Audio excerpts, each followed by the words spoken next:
Today I'm going to read Zoo. The children were always good during the month of August, especially when it began to get near the 23rd.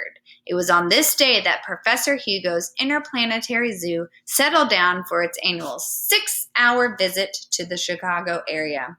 Before daybreak, the crowds would form a long lines of children and adults both, each one clutching his or her dollar and waiting with wonderment to see what race of strange creatures the professor had brought this year.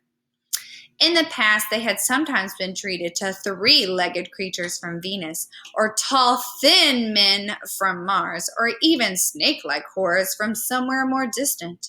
This year, as the great round ship settled slowly to Earth in the huge Tri-City parking area just outside of Chicago, they watched with awe as the side slowly slid up to reveal the familiar barred cages.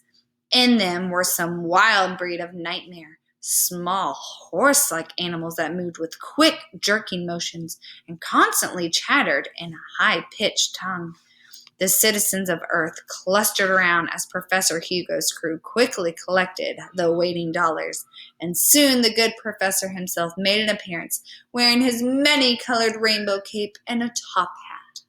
"Peoples of Earth," he called into his microphone.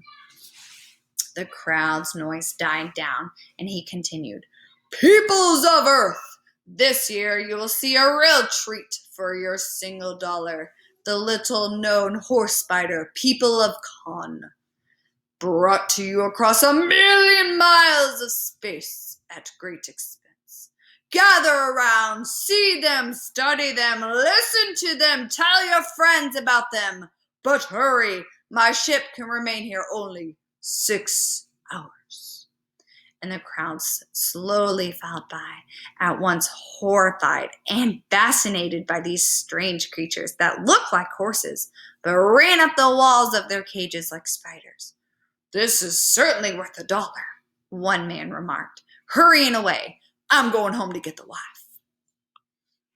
All day long it went like that, until 10,000 people had filed by the barred cages, set into the side of the spaceship. Then, as the 6-hour limit ran out, Professor Hugo once more took the microphone in hand.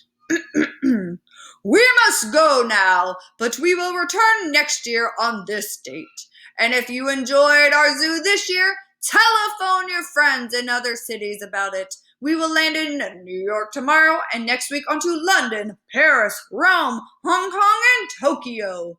Then on to other worlds." He waved farewell to them, and as the ship rose from the ground, the Earth's people agreed that this had been the very best zoo yet. Some 2 months and 3 planets later, the silver ship of Professor Hugo settled at last onto the familiar jagged rocks of Con.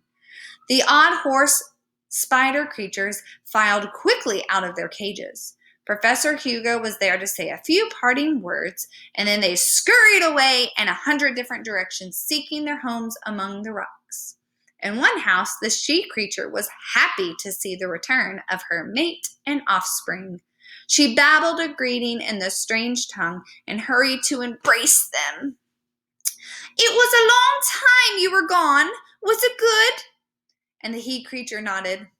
"The little one enjoyed it especially. We visited 8 worlds and saw many things." The little one ran up the wall of the cave.